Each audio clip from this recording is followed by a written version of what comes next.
Mis padres intentaron obligarme a regalar el 50% de mi empresa de 50 millones de pesos. Dije que no. Frente a 20 invitados, mi madre me abofeteó. Humillada, pero inquebrantable, me fui. Una llamada telefónica después, llegó un hombre. Sus palabras destruyeron todo su imperio. Mi madre cayó de rodillas, suplicando. Dije que era demasiado tarde. En el momento en que la mano de mi madre golpeó mi rostro frente a 20 personas, supe tres cosas. 1. Acababa de ser humillada públicamente en lo que se suponía que era una celebración de Navidad. 2. Mi familia había subestimado gravemente en quién me había convertido. Y 3. Estaban a punto de descubrir qué sucede cuando empujas a una hija invisible demasiado lejos. Mi nombre es Danielle Miller. Tengo 35 años y soy dueña de una empresa de 15 millones de pesos que nadie en mi familia sabía que existía hasta la noche en que intentaron robarla. Verán, pasé toda mi vida siendo ignorada. La hija que no importaba, la hermana que siempre estaba en segundo lugar, mientras mi hermana menor, Madison, recibía cada onza de atención, elogios y protección. Aprendí a sobrevivir en las sombras. Construí un imperio en silencio mientras ellos asumían que yo no había logrado nada. Pero esa cena de Navidad fue la noche en que finalmente me vieron, y ya era demasiado tarde. Pensaron que una emboscada pública me obligaría a cumplir. Pensaron que la vergüenza y la lealtad familiar me quebrarían. Estaban tan seguros de su ventaja que mi madre se sintió con derecho a golpearme frente a testigos cuando rechacé sus demandas. Lo que no sabían era que me había estado preparando para este momento durante más tiempo del que ellos habían estado planeando su trampa. Y el hombre al que llamé después de salir por esa puerta no solo trajo pruebas, sino que derrumbó todo su mundo. Quédense conmigo, porque lo que están a punto de escuchar no es solo una historia sobre traición familiar. Es sobre el día en que la hija invisible se volvió intocable, y créanme, nunca lo vieron venir. Mi nombre es Danielle Miller, tengo 35 años y durante los últimos 8 años, he sido la propietaria y directora ejecutiva de Miller Advisory Solutions, una firma de consultoría logística valorada en 15 millones de pesos. Pero en la noche del 23 de diciembre, sentada en mi modesto apartamento de un dormitorio envolviendo un regalo genérico para mi hermana, ni un solo miembro de mi familia sabía que esa empresa existía. Eso no fue por accidente. Verán, hace mucho tiempo aprendí que el éxito en mi familia era algo que debía ocultarse. No porque estuvieran celosos, aunque lo estarían, sino porque cada logro que compartía era ignorado o inmediatamente eclipsado. Así que, en algún momento a finales de mis 20 años, después de que mi padre preguntara cuándo iba a conseguir un trabajo real con beneficios al enterarse de que había comenzado mi propia empresa, simplemente dejé de decirles algo que importara. Para mis padres, yo era solo Danielle, la responsable, la callada, la hija con el aburrido trabajo de oficina que nunca había resuelto su vida. Sin esposo, sin hijos, nada notable que informar en las reuniones familiares. No tenían idea de que empleaba a 35 personas, que compañías de Fortune 500 pagaban 6 cifras por mis servicios de consultoría, o que había construido algo sustancial completamente por mi cuenta. Mantenía 2 teléfonos, uno para negocios y otro para la familia. El teléfono de la familia en su mayoría acumulaba polvo. Había aprendido ese mecanismo de supervivencia en particular desde el principio, la compartimentación como estrategia de supervivencia. El trabajo era donde sobresalía, donde era vista, donde importaba. La familia era una obligación, una casilla que marcar. Presentarse en las fiestas, enviar regalos de cumpleaños, responder al ocasional mensaje de texto para hacerme sentir culpable, y luego retirarme a la vida que realmente había construido para mí. No siempre fue así. O tal vez lo fue y yo simplemente no lo había entendido todavía. Cuando era niña, tenía 10 años cuando gané la Feria de Ciencias Regional. No solo clasifiqué, gané el primer lugar, una oportunidad de beca completa para un prestigioso programa de ciencias de verano y cobertura en las noticias locales. Debería haber sido uno de esos momentos importantes que los padres recuerdan para siempre. Mis padres se perdieron toda la ceremonia porque Madison tenía un recital de baile esa misma tarde.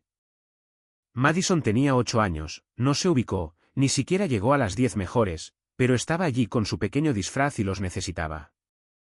Y se suponía que yo debía entender que su recital era más importante que mi ceremonia de premiación. Mi trofeo fue directo al sótano. Lo vi años después, cubierto de polvo, sentado en un estante detrás de las decoraciones de Navidad. A los 16 años, obtuve calificaciones perfectas de aceptación anticipada en Northwestern con una beca académica completa. Ese mismo semestre, Madison trajo a casa una calificación de B entre sus habituales calificaciones de C. Mis padres organizaron una cena de celebración por su increíble mejora. Mi carta de aceptación vivió en el refrigerador durante exactamente 2 días antes de ser cubierta por uno de los proyectos de arte de Madison. Cuando me gradué con los máximos honores de Northwestern a los 24 años, mi familia asistió a la ceremonia, les concederé eso. Pero la cena de celebración posterior se pasó por completo discutiendo el drama del novio de Madison, un chico que la había ignorado después de 3 citas. Me senté allí con mi toga y birrete, escuchando a mi madre consolar a Madison por su corazón roto, y me di cuenta de algo fundamental. Podría lograr todo en el mundo y aún así no me convertiría en la prioridad. Así que dejé de intentarlo.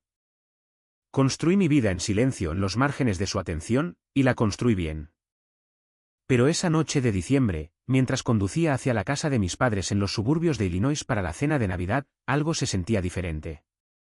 Permítanme aclarar, mi madre había llamado 3 veces para confirmar que iría, lo cual era inusual ya que normalmente un mensaje de voz lleno de culpa era suficiente. Mi padre me había enviado un mensaje de texto real, importante. ¿Estamos todos juntos este año?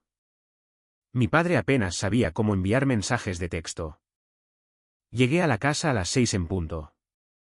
Ni temprano, lo que parecería ansioso, ni tarde, lo que les daría municiones. El camino de entrada estaba lleno de autos. A través de las ventanas, pude ver que la casa estaba llena de gente. Mi estómago se encogió. Mis padres no organizaban fiestas elaboradas. Esto no era normal. Entré para encontrar aproximadamente 20 invitados esparcidos por la sala y el comedor. Familia extendida que veía quizás una vez al año, amigos del club de campo de mis padres, los vecinos, los Henderson de 3 casas más allá. Todos vestidos de manera semiformal, todos sosteniendo copas de vino, todos volviéndose para saludarme con sonrisas que se sentían un poco demasiado practicadas. Daniele, qué maravilloso que pudieras venir. Tus padres hablan de ti todo el tiempo. La familia lo es todo, ¿no es así? Los comentarios parecían guionizados, ensayados, como si a todos se les hubieran dado los mismos puntos de conversación. Escaneé la habitación y noté la primera señal de advertencia real, la disposición de los asientos. Normalmente, en las cenas familiares, me relegaban a la mesa de los niños o a las sillas plegables apretadas en el estudio. Esta noche, había una mesa elaborada profesionalmente, y el asiento en el centro, flanqueado por ambos de mis padres, tenía una tarjeta de lugar con mi nombre. Madison se sentó directamente frente a mí. No estaba haciendo contacto visual. Estaba revisando su teléfono obsesivamente, algo que nunca hacía en las cenas familiares, porque mi madre generalmente confiscaba los teléfonos en la puerta. Algo andaba muy mal. La cena procedió con una alegría forzada. Comí mecánicamente, respondiendo a la charla trivial, observando. He asistido a suficientes negociaciones comerciales para reconocer una trampa cuando la veo. La lista de invitados no era aleatoria. Todas estas eran personas de la generación de mis padres, socialmente influyentes, del tipo que juzgaría duramente si alguien violara los valores familiares. Nadie que pudiera abogar por mí, nadie que cuestionara la narrativa que sospechaba que se avecinaba. Alrededor de las 8, después de que se sirvió el café, mi padre se puso de pie. La habitación se quedó en silencio. Quiero agradecerles a todos por estar aquí esta noche, comenzó, con voz cálida y segura. Queríamos estar rodeados de personas que nos aman para esta importante discusión familiar. Mi mano se detuvo en mi taza de café. Se volvió para mirarme directamente. Daniele, tu madre y yo queremos que sepas lo orgullosos que estamos de lo que has logrado con tu empresa. La habitación pareció inclinarse ligeramente. Nunca había reconocido mi empresa, nunca había preguntado por ella, nunca había mostrado el menor interés. Y ahora, de repente, frente a 20 testigos, sabía que existía. Lo que significaba que habían estado investigando mis finanzas sin mi permiso, sin mi conocimiento. Madison ha estado pasando por un momento difícil, continuó, su tono cambiando a algo más sombrío. Ha perdido su trabajo, está luchando financieramente, y tu madre y yo hemos estado pensando mucho sobre lo que significa ser una familia, sobre la verdadera justicia.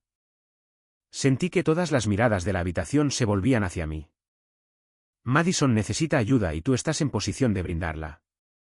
Así que lo hemos discutido y creemos, hizo una pausa, mirando alrededor de la habitación como si buscara la confirmación de los testigos. Creemos que lo correcto, lo justo, sería que transfirieras el 50% de la propiedad de tu empresa a tu hermana. No como un préstamo, no como una inversión. Como un regalo. Porque eso es lo que hace la familia. El silencio que siguió fue asfixiante. El 50% de una empresa de 15 millones de pesos. 7.5 millones de pesos. Querían que simplemente lo regalara. Madison estaba sentada frente a mí, con los ojos bajos, la imagen de la humilde gratitud. No sorprendida, no conmocionada, no protestando que esto era demasiado pedir. Porque ella ya lo sabía. Todos ya lo sabían. Esto no era una petición. Esto era una emboscada. Y 20 pares de ojos estaban esperando a ver si yo cumplía. No respondí de inmediato. El silencio se alargó lo suficiente como para volverse incómodo, y vi que la expresión segura de mi padre parpadeaba con incertidumbre. Miró a mi madre. Esa mirada me dijo todo. Esta pausa no estaba en su guión. Mi madre intervino suavemente. Daniele, cariño, sé que esto es mucho para procesar, pero la familia se cuida mutuamente. Madison es tu hermana, se supone que deben cuidarse la una a la otra. La ironía era tan espesa que casi me reí. En 35 años, Madison nunca me había cuidado. No cuando fui excluida de las fotos familiares. No cuando almorzaba sola en la escuela secundaria porque hacer amigos era un problema que Daniele debía resolver. No cuando trabajaba en 3 empleos para pagar los libros de texto mientras ella recibía una mesada por existir. Pero no dije nada. Solo esperé. Mi padre lo intentó de nuevo, su voz adoptando ese tono practicado de autoridad paterna. Te dimos todo. Pagamos tu infancia, tu educación, te dimos la base para construir lo que tienes ahora. Todo lo que has logrado comenzó con lo que te proporcionamos. Eso era categóricamente falso. Había tenido becas académicas completas desde los 14 años en adelante. Había pagado mi propio camino a través de la escuela de posgrado con una combinación de subvenciones, ayudantías de enseñanza y trabajo independiente. Habían contribuido exactamente con nada a mi educación después del grado 8. Pero los invitados no sabían eso, y eso era lo que les importaba a ellos. Uno de los amigos del club de campo de mi padre, Gerald creo que se llamaba, habló justo en el momento adecuado. La familia es mucho más importante que el dinero, agregó una de las compañeras de cartas de mi madre, sacudiendo la cabeza como si estuviera compartiendo una profunda sabiduría. Reconocí lo que estaba sucediendo. Estaban creando un frente unificado, un coro moral diseñado para hacer que el disenso se sintiera como una traición. Diferentes voces, mismo mensaje, el cumplimiento era la única respuesta aceptable. Mi padre se inclinó hacia adelante y su voz bajó a algo que podría haber sonado preocupado para un observador casual, pero que se sintió como una amenaza para mí. No te vas a negar, ¿verdad? Frente a todos, después de todo lo que hemos hecho y de lo mucho que tu hermana te necesita. Madison, por su parte, permaneció perfectamente quieta frente a mí, secándose ocasionalmente los ojos con un pañuelo de papel. Se veía pequeña, vulnerable, agradecida de antemano por mi generosidad. No había dicho ni una sola palabra, pero no lo necesitaba. Estaba interpretando su papel maravillosamente. Dejé mi taza de café con cuidado deliberado. Cuando hablé, mi voz era tranquila, casi clínica. Papá, antes de responder, tengo una pregunta. ¿Cuánto dijiste que valía mi empresa? Parpadeó, desconcertado por la pregunta. Yo. Bueno, no especifiqué exactamente. 15 millones de pesos, dije claramente, mirando alrededor de la habitación. Así que cuando me piden que le dé a Madison el 50% de la propiedad, me están pidiendo que le dé 7.5 millones de pesos. Solo quiero asegurarme de que todos tengamos claros los números reales que estamos discutiendo aquí. Escuché varios jadeos audibles. Claramente, a los invitados no se les había dicho que lo que estaba en juego era tan alto. Algunos intercambiaron miradas incómodas. Ahora tengo otra pregunta, continué, todavía con ese mismo tono mesurado. Cuando Madison necesitó ayuda con su alquiler el año pasado, me llamaron. Silencio. Cuando destrozó su auto y necesitó un reemplazo, me pidieron que contribuyera. Más silencio. No.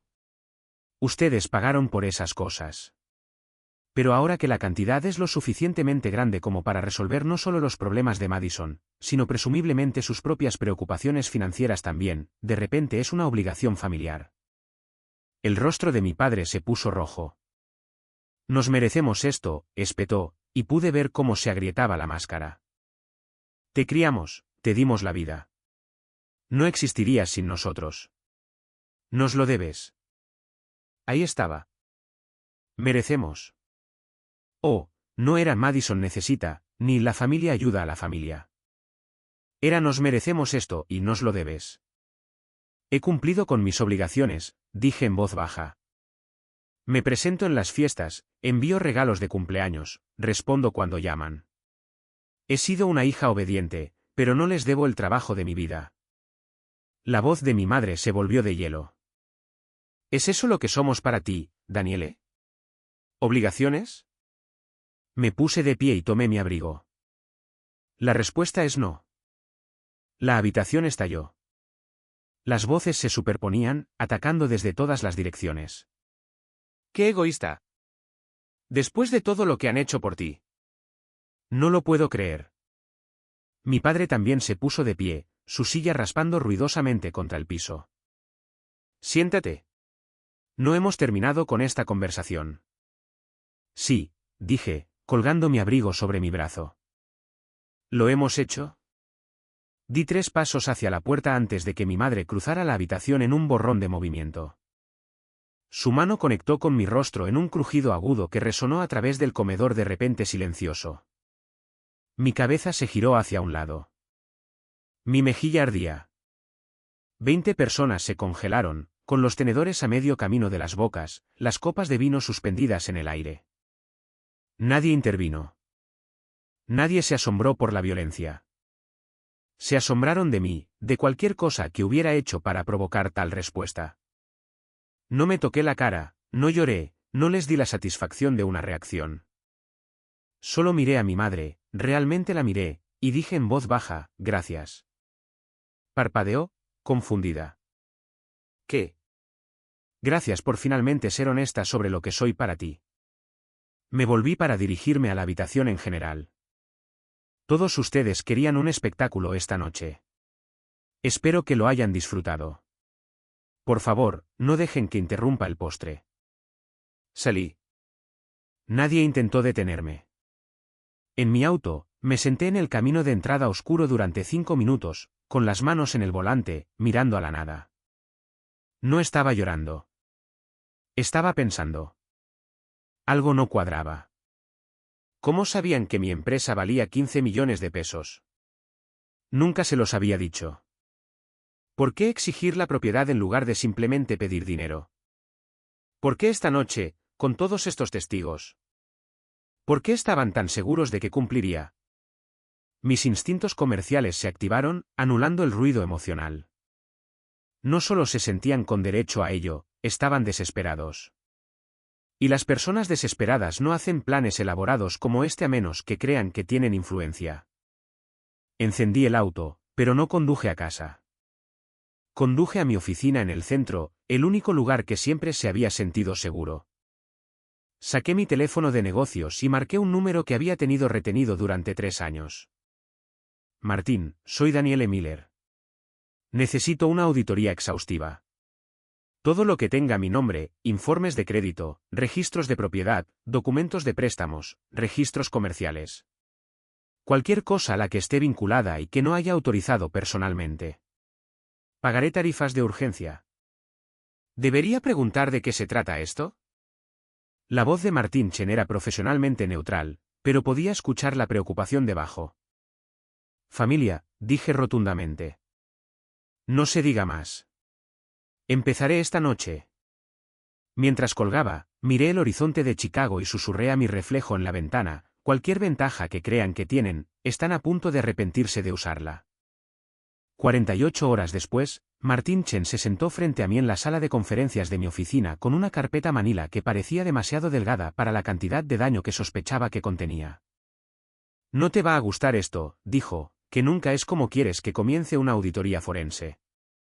Abrió la carpeta y extendió los documentos en orden cronológico, de julio a diciembre de 2023. 6 meses de fraude sistemático ejecutado con la suficiente sofisticación como para sugerir una planificación cuidadosa. 4 cuentas de tarjetas de crédito, comenzó Martín, señalando el primer conjunto de estados de cuenta. Abiertas a tu nombre entre julio y noviembre usando tu número de seguro social. Saldo actual total, 85.000 pesos. Todos los estados de cuenta fueron redirigidos a la dirección de tus padres para que nunca los vieras. Tomé uno de los estados de cuenta, escaneando los cargos, bolsos de diseñador, cuotas del club de campo, equipos de suministro para restaurantes.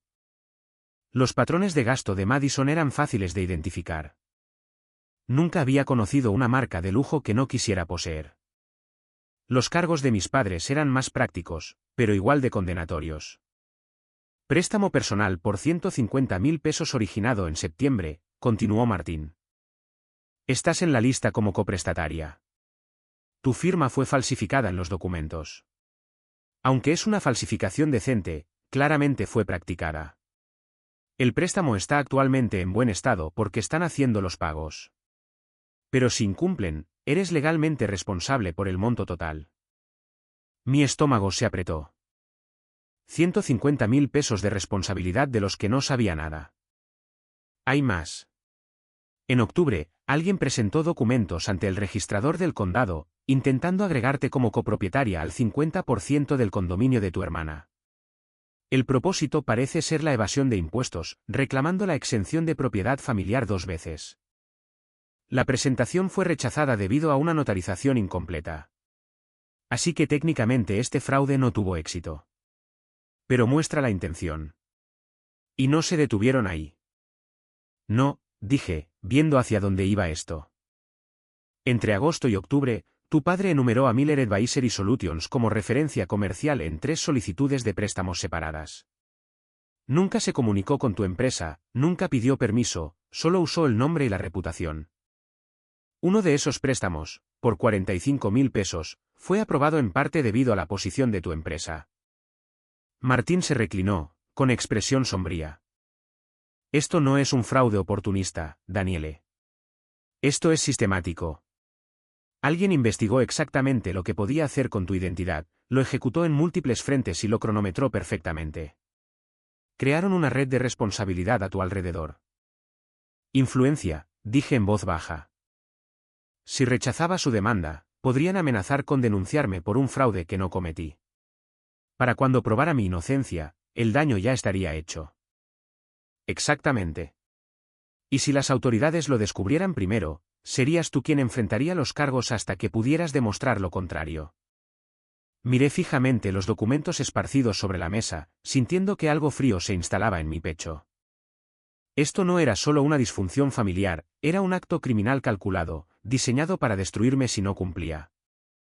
Martín deslizó otro documento sobre la mesa. Hay algo más. Cuando saqué tus registros, encontré tu certificado de nacimiento original. Miré la fotocopia. Patricia Moore, edad 23. Padre, en blanco. Se presentó un certificado enmendado en 1991, continuó Martín amablemente. Robert Miller te adoptó legalmente cuando tenías 3 años. Su nombre fue agregado entonces. Debería haberme sorprendido. Debería haber sentido algo dramático y abrumador. En cambio, lo que sentí fue una extraña sensación de alivio, como si una pieza de rompecabezas finalmente encajara en su lugar. Siempre lo supe, me escuché decir. Quiero decir, no lo sabía conscientemente, pero en el fondo lo sabía. Lo explicaba todo. ¿Por qué Robert nunca me miró directamente cuando era niña? ¿Por qué se estremecía cada vez que lo llamaba papá? ¿Por qué cada logro parecía dolerle físicamente? ¿Por qué el nacimiento de Madison había cambiado toda la dinámica del hogar de la noche a la mañana? De repente, había fotos familiares reales por todas partes, y yo estaba recortada o ausente por completo. No era su hija. Era un recordatorio de que su esposa había amado a alguien más primero, había creado un hijo con alguien más, tenía toda una vida antes de él que nunca podría borrar. Y me había castigado por ello todos los días de mi vida. El restaurante de Robert está fracasando, dije, cambiando de tema porque aún no podía procesar la revelación de la adopción. Por eso el momento. Esa es la urgencia. Saqué registros públicos en mi computadora portátil, buscando las empresas comerciales de Robert Miller. No me tomó mucho tiempo encontrar Miller Stable. Había usado mi apellido para su restaurante, la ironía no pasó desapercibida para mí. Había estado perdiendo dinero a raudales desde 2020. Sentencias judiciales por alquileres impagos, demandas de proveedores, y la más grande, 340.000 pesos adeudados a su arrendador con una fecha límite de cobro final para el 15 de enero de 2024. 3 semanas después de la cena de Navidad. Si no pagaba, embargarían todo, incluida su casa, que había utilizado como garantía para un préstamo comercial en 2022. La línea de tiempo se cristalizó con brutal claridad. El fraude comenzó en julio, 6 meses antes de la fecha límite. La demanda navideña era la jugada final. Si les daba el 50% de mi empresa, 7.5 millones de pesos, resolverían su deuda y asegurarían su futuro. Si me negaba, amenazarían con implicarme en el fraude que habían creado. No estaban pidiendo ayuda, estaban ejecutando un plan para robarme usando mi propia identidad como arma. Martín, dije, mi voz firme a pesar de la rabia que se acumulaba en mi pecho. Presenta denuncias penales ante el Buró Federal de Investigaciones y la Policía Estatal de Illinois. Congela cada cuenta fraudulenta. Presenta informes de fraude crediticio en las 3 agencias. Envía cartas de cese y desistimiento a cada entidad que esté utilizando mi información. Prepárate para el litigio civil. Martín se inclinó hacia adelante. Daniele, una vez que presentes los cargos, no podrás retirarlos. El Buró Federal de Investigaciones investigará, y si la evidencia lo respalda, lo cual claramente hace, los procesarán. Tu padre se enfrenta a un mínimo de 3 a 5 años en una prisión federal. Tu madre será acusada como cómplice si pueden probar que lo sabía. Madison podría enfrentar cargos de conspiración dependiendo de su participación. Esto será público. Los medios de comunicación lo cubrirán. Tu negocio será examinado. ¿Estás absolutamente segura? No dudé. Presenta todo hoy. Esto no era emoción, era mitigación de riesgos. Si no hacía nada, el fraude continuaría y escalaría. Si los confrontaba en privado, negarían todo o me manipularían aún más. La acción legal era el único camino que me protegía. ¿Qué hay de James Holloway?, preguntó Martín en voz baja, haciendo referencia al nombre de mi padre biológico en los registros. Hice una pausa y luego negué con la cabeza. Todavía no una crisis a la vez. En 6 semanas, agentes federales estarían llamando a la puerta de mis padres. Y la familia que había pasado 35 años haciéndome invisible estaba a punto de convertirse en noticia de primera plana. 6 semanas después de presentar las denuncias, agentes federales llamaron a la puerta de mis padres a las 7:15 de la mañana. Yo no estaba allí, por supuesto. Me enteré por Martín, quien me llamó desde su auto. El Buró Federal de Investigaciones ejecutó las órdenes de allanamiento hace 1 hora. Están confiscando computadoras, teléfonos, documentos financieros, cualquier cosa con tu firma falsificada.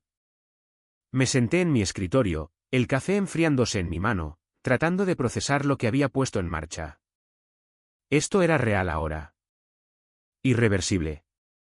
Tu padre está siendo interrogado, pero aún no ha sido arrestado, continuó Martín. Según los informes, está siendo combativo, insistiendo en que este es un asunto familiar, no criminal. Tu madre tuvo un ataque de pánico durante el registro. Los paramédicos la llevaron al hospital para su evaluación. Cerré los ojos. Sabía que esto sería feo. Saberlo no lo hacía más fácil. Para el 12 de febrero, las noticias locales habían retomado la historia, padres acusados de robar identidad de hija para financiar restaurante en quiebra. El titular lo hacía sonar casi mundano, pero el artículo era detallado y condenatorio. En cuestión de días, se volvió regional. Las redes sociales explotaron con indignación artículos de opinión sobre abuso financiero y dinámicas familiares tóxicas. Mi empresa fue nombrada, los registros públicos lo hacían inevitable. Pero fuimos presentados como víctimas, lo que al menos protegió mi reputación comercial. Mis padres intentaron controlar los daños. El abogado de Robert emitió un comunicado presentándome como una hija vengativa con rencor hacia su amorosa familia. Mi madre dio una entrevista llena de lágrimas a una estación local, afirmando que no reconocía a la persona en la que me había convertido. Madison publicó algo vago en las redes sociales sobre estar atrapada en medio de una tragedia familiar, pidiendo privacidad. Todo fracasó espectacularmente. Cuando los periodistas comenzaron a indagar, encontraron los 800.000 pesos en deudas comerciales, el historial de Instagram de Madison de compras de lujo y un patrón de irresponsabilidad financiera que se remontaba a años atrás. La narrativa que mi familia intentó construir se derrumbó bajo el peso de los registros públicos. A las 3 semanas de iniciada la investigación, Martín llamó con una solicitud inesperada.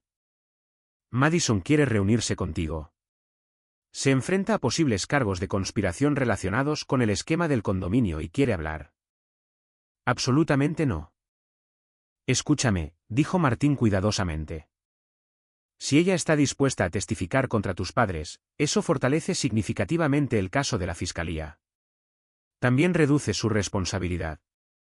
Creo que deberías escuchar lo que tiene que decir. Estaré allí como testigo.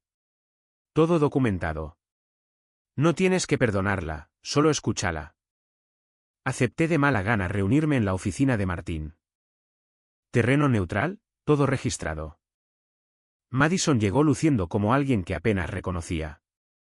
Sin ropa de diseñador, solo jeans y un suéter sencillo. Había perdido peso, y no de manera saludable. El estrés había esculpido huecos bajo sus ojos. Se sentó frente a mí y no perdió el tiempo con cortesías. No fui una víctima en esto. Sabía lo que estaban planeando. Me quedé en silencio, esperando. Papá me contó sobre el plan de la cena de Navidad con 2 semanas de anticipación. Dijo que no te importaría darme parte de tu empresa porque de todos modos no te importaba la familia. Y yo, su voz se quebró. Estuve de acuerdo con él. Pensé que me debías algo. ¿El fraude?, pregunté cuando ella vaciló. Sabía sobre parte de eso. Estuve allí cuando papá usó el nombre de tu empresa como referencia en las solicitudes de préstamo. No lo detuve. Lo del condominio en realidad fue idea mía. Investigué sobre lagunas fiscales en Internet y sugerí agregarte como copropietaria. Pensé que era inteligente, no ilegal. Levantó la vista hacia mí, y por primera vez en nuestras vidas, vi algo honesto en su rostro. He estado celosa de ti desde que tengo memoria. Eras más inteligente, más fuerte, más capaz. Mamá y papá me convirtieron en la favorita porque yo era mediocre y no representaba una amenaza. Tú eras la verdadera amenaza y te odiaba por eso. Cuando quisieron quitarte lo tuyo, no solo dejé que sucediera. Quería que sucediera. La confesión flotó en el aire entre nosotras. Parte de mí quería sentirse reivindicada. Principalmente, solo me sentía cansada. Voy a testificar contra ellos, continuó Madison. No solo para salvarme, aunque eso es parte de ello, sino porque es la verdad y tú mereces la verdad. La miré por un largo momento. Gracias por ser honesta. Martín coordinará con los fiscales sobre tu testimonio. Ella asintió, poniéndose de pie para irse. En la puerta, se detuvo. Por lo que valga, lo siento. Lo sé, dije. Pero no le dije que la perdonaba, porque no lo hacía. A los 6 meses de la investigación, en agosto, mi madre pidió una reunión. Martín la organizó en un parque público durante el día, con el presente como testigo. Parecía mayor de lo que recordaba, más frágil de alguna manera. Necesito hablarte sobre James Holloway, dijo sin preámbulos. Sobre por qué no pude amarte como debería haberlo hecho. Me habló de la violencia, el control, las amenazas. De cómo había huido cuando estaba embarazada de mí. De cómo Robert había accedido a casarse con ella con condiciones, nunca contactar a James, nunca mencionarlo, y dejar que Robert me adoptara para que James no pudiera reclamar la custodia. Robert te guardó rencor cada día de su vida, dijo, con la voz quebrada. Le recordabas que él era la segunda opción. Y yo tomé una terrible decisión. Sacrifiqué tu seguridad emocional para mantener estable mi matrimonio. Cuanto más mal te trataba Robert, más compensaba yo con Madison para mantener la paz. Me decía a mí misma que eras lo suficientemente fuerte para soportarlo. Pero yo era una niña, dije en voz baja. No debería haber tenido que ser tan fuerte. Lo sé. Las lágrimas corrían por su rostro. ¿Qué puedo hacer? ¿Cómo puedo arreglar alguna parte de esto antes de ir a prisión? Consideré su pregunta durante mucho tiempo. Puedes testificar con sinceridad. Cuéntales a los fiscales todo lo que hizo Robert. Deja de protegerlo de la manera en que nunca me protegiste a mí. Lo haré, susurró. ¿Lo prometo? Me puse de pie para irme. Ella me llamó. Sí te amaba. Solo amaba más mi seguridad. Esa no es una excusa, es solo la verdad. Me volví para mirarla. Lo sé, pero el amor sin protección no es amor. Es cobardía. Mientras me alejaba, me llamó una vez más. ¿Qué pasa con nosotras ahora? No me di la vuelta. Afrontarás las consecuencias como todos los demás. La parte más difícil no fue el juicio. Fue vivir con la elección de dejarlos caer. 18 meses después, en marzo de 2026, me senté en un tribunal federal viendo a 3 personas que alguna vez habían sido mi familia aceptar su destino. Robert Miller se declaró culpable de fraude electrónico, robo de identidad y conspiración. La jueza lo condenó a 5 años en una prisión federal, 150.000 pesos en restitución y 3 años de libertad supervisada después de su sentencia. A los 67 años, tendría 72 cuando saliera. También había perdido su participación en la casa y se le prohibió permanentemente servir como funcionario corporativo. Señor Miller, dijo la jueza, su voz mesurada pero firme. Usted traicionó a alguien que debería haber podido confiar en usted para su protección. En cambio, explotó la identidad y la reputación de su hija para beneficio personal. Este tribunal no puede ni tolerará una traición tan calculada. Cuando se le preguntó si tenía algo que decirme, Robert miró al otro lado de la sala del tribunal. Nuestros ojos se encontraron. El silencio se alargó lo suficiente como para que yo pensara que realmente podría disculparse, que podría mostrar alguna pizca de remordimiento. En cambio, se volvió hacia la jueza y dijo, no, su señoría. Incluso en la sentencia, enfrentando la prisión, no pudo obligarse a decir que lo sentía. La sentencia de mi madre fue más leve. Había cooperado plenamente con los fiscales, testificó contra Robert y no tenía antecedentes penales. 3 años de libertad condicional, 50.000 pesos en restitución, 500 horas de servicio comunitario, asesoramiento obligatorio, un monitor de tobillo durante 18 meses. 0 tiempo en prisión. Cuando se le dio la oportunidad de hablar, se volvió para mirarme. Daniele, lo siento. Esto no cambia nada, pero lo siento. Mantuve mi expresión neutral. Había escuchado su disculpa antes en ese parque hace 6 meses. Escucharlo de nuevo en el tribunal no lo hizo más significativo. Madison había aceptado un acuerdo de inmunidad a cambio de su testimonio. Sin antecedentes penales, pero con una sanción civil de 75.000 pesos que se me pagaría durante 10 años. 625 pesos al mes durante la próxima década, un recordatorio constante de lo que había estado dispuesta a hacer. Antes de la sentencia, se me había exigido leer mi declaración de impacto de la víctima. Había pasado semanas escribiéndola, revisándola, tratando de capturar no solo lo que habían hecho, sino por qué había sido posible para ellos hacerlo.